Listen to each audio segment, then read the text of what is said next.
आखिर स्त्री के पार्ट 2 के एंडिंग में क्या हुआ या फिर कहूँ तो पोस्ट क्रेडिट सीन में क्या हुआ। और सबसे पहले बात ये बता दूं कि हाँ, बहुत ही बड़ा वाला स्पॉइलर वार्निंग, क्योंकि इस वीडियो के अंदर बहुत सारे स्पॉयलर्स होने वाले हैं। तो फिर अगर तुम लोग अपने मूवी देखने का मजा खराब नहीं करना चाहते तो फिर इस वीडियो को स्किप कर सकते हो। मेरा काम था बताना, सीधे पॉइंट पर आते हैं अब कि आखिर इसके पोस्ट क्रेडिट सीन में क्या हुआ।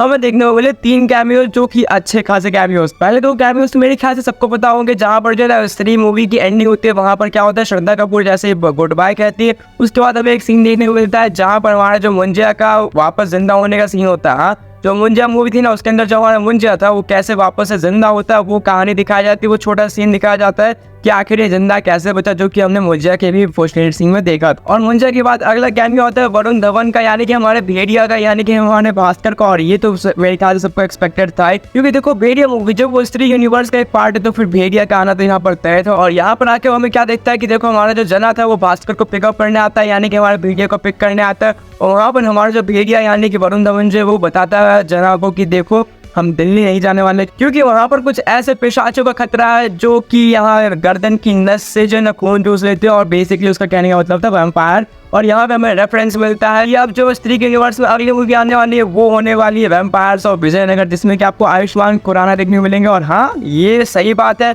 कि देखो वैम्पायर वाली मूवी भी आपको स्त्री यूनिवर्स में देखने को मिलेगी मेरी ख्याल से अगले साल। और फिर भास्कर और जना बात कर रहे होते हैं कि वहाँ पे क्या हुआ कैसे हुआ, वो तो थोड़ा बहुत बता रहा होता है। उसी के बीच जो है ना हमारा जो भास्कर है वो कहता है जना से कि देखो मुझे वो स्त्री यानी श्रद्धा कपूर पसंद है तो फिर मेरी सेटिंग करा दो वगैरह वगैरह। तो फिर दोनों के बीच थोड़ी लड़ाई झगड़ा हो रही है। तो फिर यहाँ पर हमारे भेड़िया का भी सीन हो गया। लेकिन अब जो मेन सीन आता है इस मूवी का वो था अक्षय कुमार का कैमियो, या फिर कहो तो कैमियो में नहीं बल्कि वो सेटअप था अगले बड़े विलन के लिए। क्योंकि देखो अक्षय कुमार को जो है ना प्रोबेबली दिखाया इसीलिए गया क्योंकि वो शायद इस फ्रेंचाइज के मेन विलन हो सकते हैं। अक्षय कुमार का जब सीन आता है इस मूवी के अंदर तो फिर वो एक इंदौर के हॉस्पिटल में होता है और वहां पर जो है ना कुछ अस्थियां आती है और उनमें डिजॉल्व हो जाती है, अब्जॉर्ब हो जाती है, कुछ इविल पावर्स आती है उनमें अब्जॉर्ब हो जाते हैं। और फिर जो है ना हमें देखने को मिलता है सरकटा, या फिर कहो तो उनका फेस जो है वो कुछ सिमिलर टू सरकटा है। क्योंकि देखो मूवी के अंदर हमें बताया गया है कि अक्षय कुमार का जो रोल है ना वो एक्चुअली सरकटा का वंशज है। तो फिर हाँ, हम लोग कह जरूर सकते हैं कि एक तरह से सरकटा वापस आ चुका है। और प्रोबेबली सरकटा यानी कि हमारे जो अक्षय कुमार है वो इस मूवी के या फिर कहो तो इस फ्रेंचाइज के मेन विलन हो सकते हैं। लेकिन अभी भी कोई श्योरिटी नहीं है